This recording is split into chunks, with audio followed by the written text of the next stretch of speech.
Sejam bem-vindos a mais um vídeo de DPN. Hoje vamos falar de falhas de combustão relacionadas com o trabalho dos injetores. Então, se você gosta de tecnologia automotiva, provavelmente esse vídeo vai fazer parte da sua lista.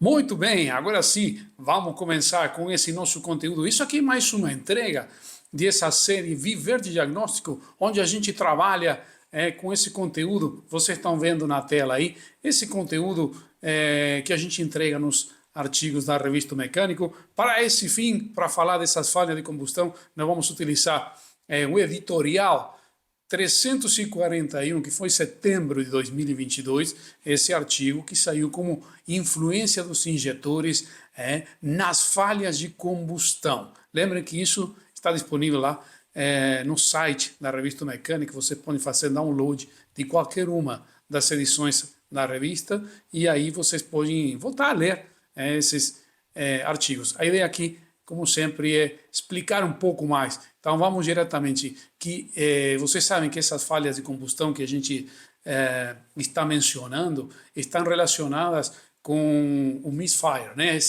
Esse nome que aparece sempre nos scanners de diagnóstico, ou seja, perdeu o fogo, perdeu a combustão. Essas falhas que têm a ver com que aconteceu uma falha de combustão em algum dos cilindros do motor, ou em mais de um, pode ter várias causas. Hoje nós vamos falar apenas do que está relacionado com os injetores dos veículos ciclo-Otto, seja gasolina, etanol, flex, ou o que for, ok? Porque essa falha de combustão pode ser ignição, pode ser compressão, pode ser muitas coisas. Vamos focar no que tem a ver com os injetores. Então vocês estão vendo aí na tela uma imagem que está representando o quê? Está representando o trabalho que tem que fazer um injetor.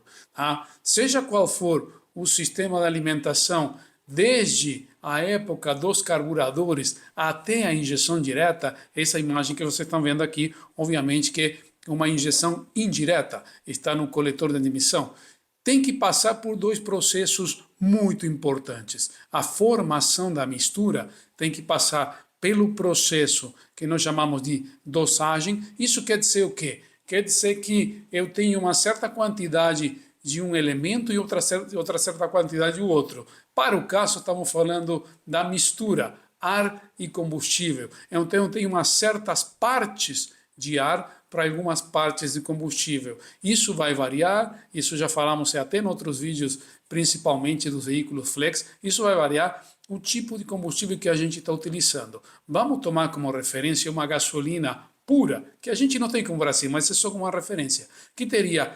14,7 partes de ar para uma parte de combustível. Aliás, essas partes, se a gente tem que dar uma medida, uma dimensão, ela seria uma medida de massa, ou seja, é quilos, é gramas, é peso, porque o combustível, ele se mede, para ter mais precisão, em peso, não se mede em litros, por exemplo, ou em galões, como fazem os americanos. Tá? Por isso a gente tem um sensor de massa de ar, porque tem que medir a massa. Então seria, um exemplo, 14,7 gramas de gasolina para 1 grama de combustível. Isso seria a mistura ideal, que a gente conhece como uma mistura estequiométrica. Mas, claro, há situações que tem que acelerar e essa relação já não vai ser a mesma. Há situações que a gente tira o pé do acelerador e podemos colocar muito mais ar e deixar uma mistura extremamente pobre. E por aí vai. Esse é o trabalho justamente da injeção de combustível, do gerenciamento do motor. Mas acho que temos que ficar com esse conceito que sempre haverá alguém calculando, no caso é a unidade de controle eletrônica do motor, a ECU, calculando quantas partes de ar para quantas partes de combustível, conforme a demanda de torque, basicamente, que o motorista está imprimindo no acelerador e as diferentes condições que está administrando a gestão, né, do motor. Perfeito. Mas aí a gente tem um tema que é importante. Vocês estão vendo que está marcado aí com a letra A aqui, ar frio. né? E B é o combustível. Olha, nós temos o encontro de duas situações que são antagônicas. Por um lado, nós queremos colocar a maior quantidade de ar no motor, tá? E a gente sabe que conseguimos colocar um maior volume de ar em um recipiente ou em uma área específica, no caso dentro do cilindro, quanto mais frio estiver esse ar, porque o ar se dilata, expande e ocupa mais espaço, ocupa mais volume. Então é ideal você ter um ar frio, mas ao mesmo tempo a gente vai precisar de temperatura, porque o segundo processo que a gente vai ver aqui, que leva o nome de vaporização, ele está diretamente relacionado à temperatura. O que quer dizer isso? Não existe nenhum motor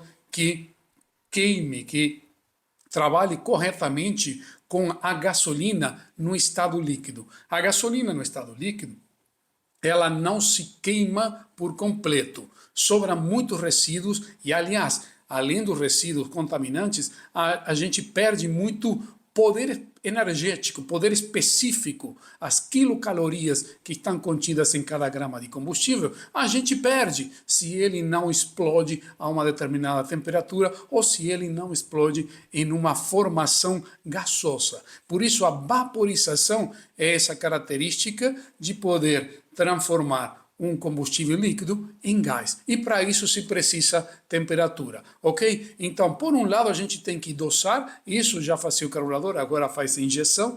Como que dosa?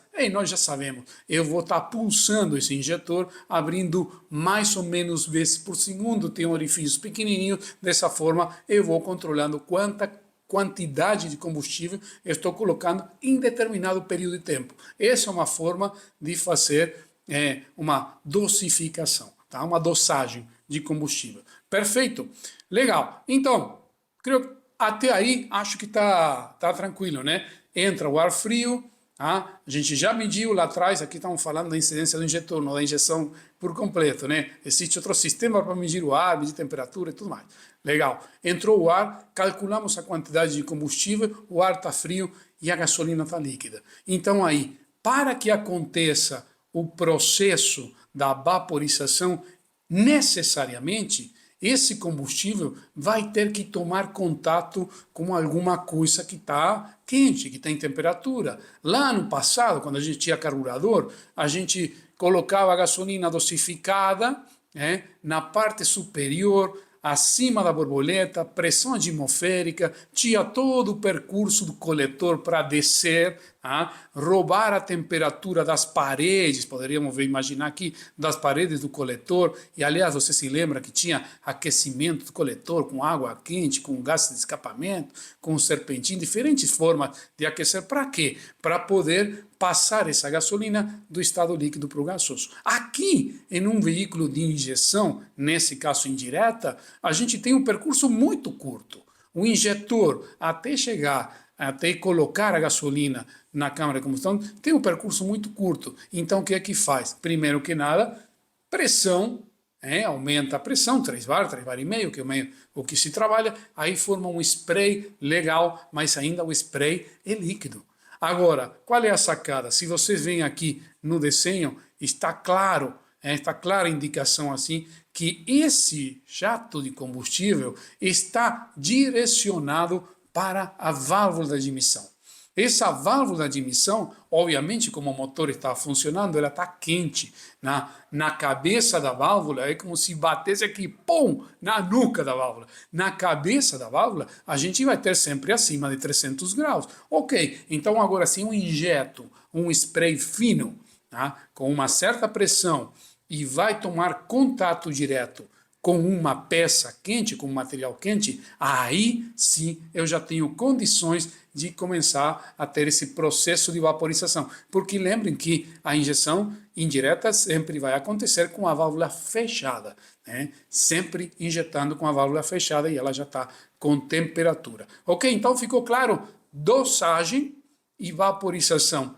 Dois fenômenos absolutamente fundamentais para a gente ter uma combustão o mais completa possível e não ter esse misfire, que são as falhas de combustão que estamos falando. Ok, vamos avançar um pouco mais. O que tem aí também para conseguir isso. Olha, veja como no mercado, existe no mercado, mas não é que você pode sair escolhendo injetores. Cada projeto do motor tem um tipo de saída de injeção, de jato de injeção, conforme o projeto, válvula, câmara de combustão, distância, ângulo de injeção. Então a gente está vendo aí alguns exemplos que são os mais comuns. Por um lado, letra A, nós temos aí o spray tipo caneta, totalmente direcionado, inclusive veja como cada um deles trabalha com um certo ângulo de injeção, ou seja, esse jato vai se projetar e vai trabalhar com determinado ângulo. Para quê? Para não sair para qualquer lado, batendo nas paredes, porque aí perde o efeito que falamos da vaporização. Pega um lugar mais frio e não vaporiza, e a injeção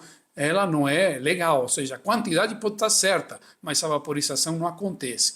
Ok? No B, a gente está vendo um spray do tipo cônico, já é um pouco mais aberto. Aí depois já passamos para injetores de pulverização dupla, e tem de 4, de 5 orifícios, e aí cada um deles, vejam como cada um deles tem um ângulo determinado, e também os dois ângulos somam também um leque que vai poder trabalhar esse injetor. Outros que estão direcionados em ângulo até um local específico. Mais uma vez, o que? Buscando a válvula da admissão, buscando esse ponto quente para conseguir a vaporização, ok? Esse deslocamento que fala aqui da pulverização. Ok, mas vamos ver também agora, estamos falando basicamente da toda a parte hidráulica do injetor, tá? Porque isso que mais afeta essas falhas de misfire. Mais na frente podemos fazer outro vídeo falando dos problemas elétricos, né, da ativação,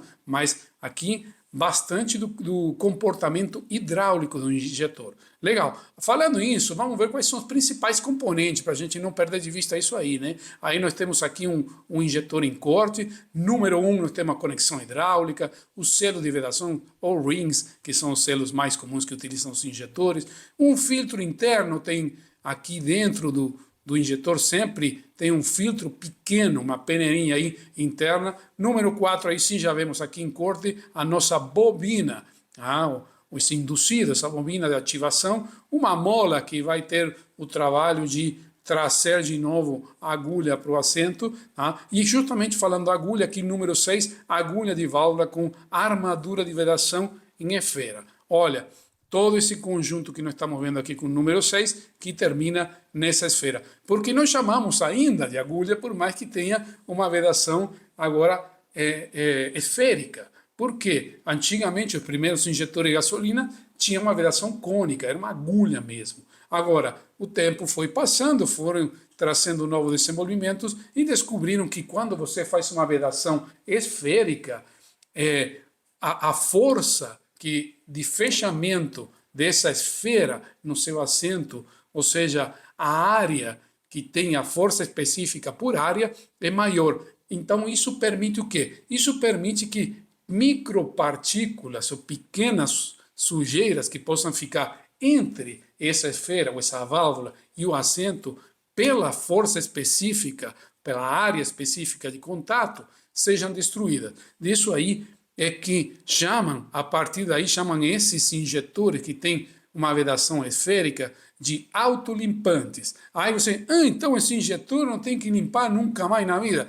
Então, não é bem por aí. Vamos dizer assim, que ele tem uma predisposição a melhor para não acumular partículas no seu assento. Mas daí a ser autolimpante é como o forno que você compra na sua casa, que diz que é autolimpante, aí você de vez em quando tem que limpar, não é? Porque não é realmente autolimpante. Vamos dizer assim, aqui ele tem uma durabilidade maior com relação ao acúmulo de verniz e pequenas partículas resultantes do combustível, da mistura deles. Porque aqui temos um filtro, tem um filtro de combustível, tem tudo mais, mas o próprio combustível ele forma um verniz que acaba se depositando em diferentes lugares. E essa parte aqui na agulha é talvez a mais comprometida. Ok? Depois nós temos com o número 7 aqui, placa de orifícios. Quando você vira um injetor, você vai ver que tem uns orifícios. Pode ser um único orifício, como vimos, que tinha uma única saída, pode ter 4, 5,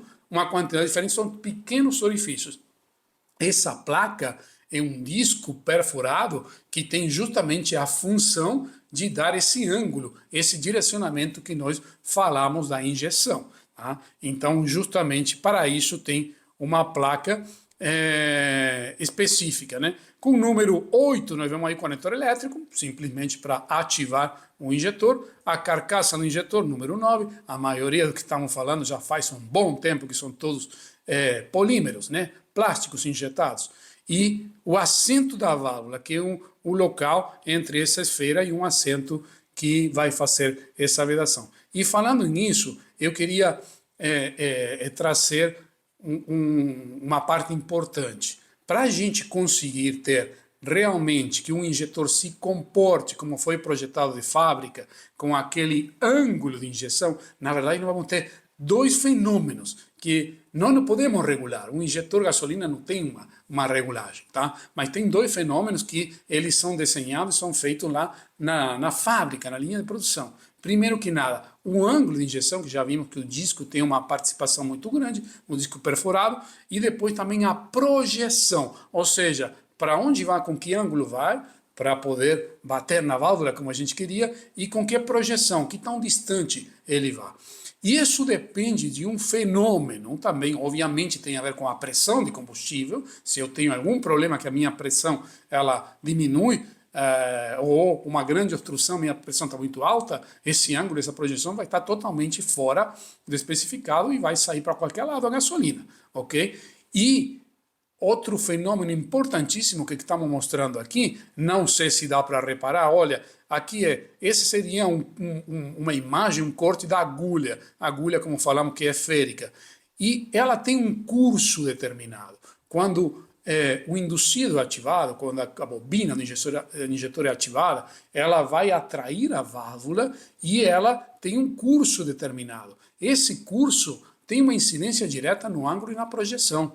E por que poderia variar esse curso, se ele não tem regulagem nada? Bom, justamente, ele poderia variar por vários motivos. Ou a própria bobina começa a perder um pouco da sua capacidade de gerar campo magnético, indutância, relutância que vai variando, isso vamos ver em outro momento, ok? Mas, principalmente, o que pode acontecer é sujeira. É um movimento mecânico que estamos falando. Então, ao longo do tempo, esse injetor pode estar perdendo a capacidade de deslocar a agulha. Estamos falando de centésimas de milímetro que fazem uma diferença. Então, aqui tem um exemplo, provavelmente está um pouco exagerado, mas para poder ver aí como muda, né, a característica do jato de injeção conforme esse curso da agulha varia. Não é para variar. Em um injetor de injeção indireta, desculpem, não é para variar. E outro fenômeno que pode acontecer, que a gente vê às vezes, olha, o injetor, estou tentando recuperar o injetor, fazer uma limpeza, e nessa limpeza do injetor eu tenho injetores que estão abaixo do especificado e eu tenho injetores que estão acima do especificado. Como pode ser que um injetor injete mais do que deveria? Bom, aqui um dos elementos clássicos são os orifícios, vocês estão vendo aqui na parte baixa do injetor. Esse exemplo aqui tem 4 orifícios, imagina, são também orifícios com tolerâncias centesimais. Então aí tem que passar muito combustível, com bastante pressão, muito tempo. Imagine a vida útil de um carro, quantos litros de combustível tem que passar por esses pequenos orifícios. Ao longo do tempo, eles também vão cavitando, vão deformando, já não são cilíndricos, já são, pegam um formato oval, já não tem, então deixa passar mais combustível, e esse também pode ser um fenômeno que traz que um injetor, por mais que tenha vedação, ou seja, que ele fechado não está vazando combustível, quando funciona, pode acabar entregando mais combustível porque seus próprios orifícios foram se deformando. Então, assim, esse é um pouco os elementos que a gente tem que levar em consideração com relação ao injetor, e desde o ponto de vista hidráulico, tudo o que pode acontecer por sujeira, por desgaste, por ângulos de injeção que estão variados. Outro detalhe importantíssimo, eles têm um posicionamento. Então, tem algumas montadoras que utilizam embaixo da rampa, onde vai montar o injetor, umas pequenas arruelas térmicas, umas pequenas que são térmicas e separadores. Então, se você muda isso, ele já não vai na mesma posição, fica um pouquinho mais para trás, um pouquinho para frente, está mudando o ângulo de injeção e provavelmente esse combustível não vai bater na válvula. Se não vai bater na válvula, não vai vaporizar, vai sobrar combustível sem queimar, consumo de combustível, emissões, o carro fica com menos potência, tudo de ruim, tudo que a gente não quer. Bom, isso que eu tinha para trazer desse artigo que a gente fez na revista O Mecânico relacionado a falhas de combustão com incidência dos injetores. Espero vocês em um próximo vídeo.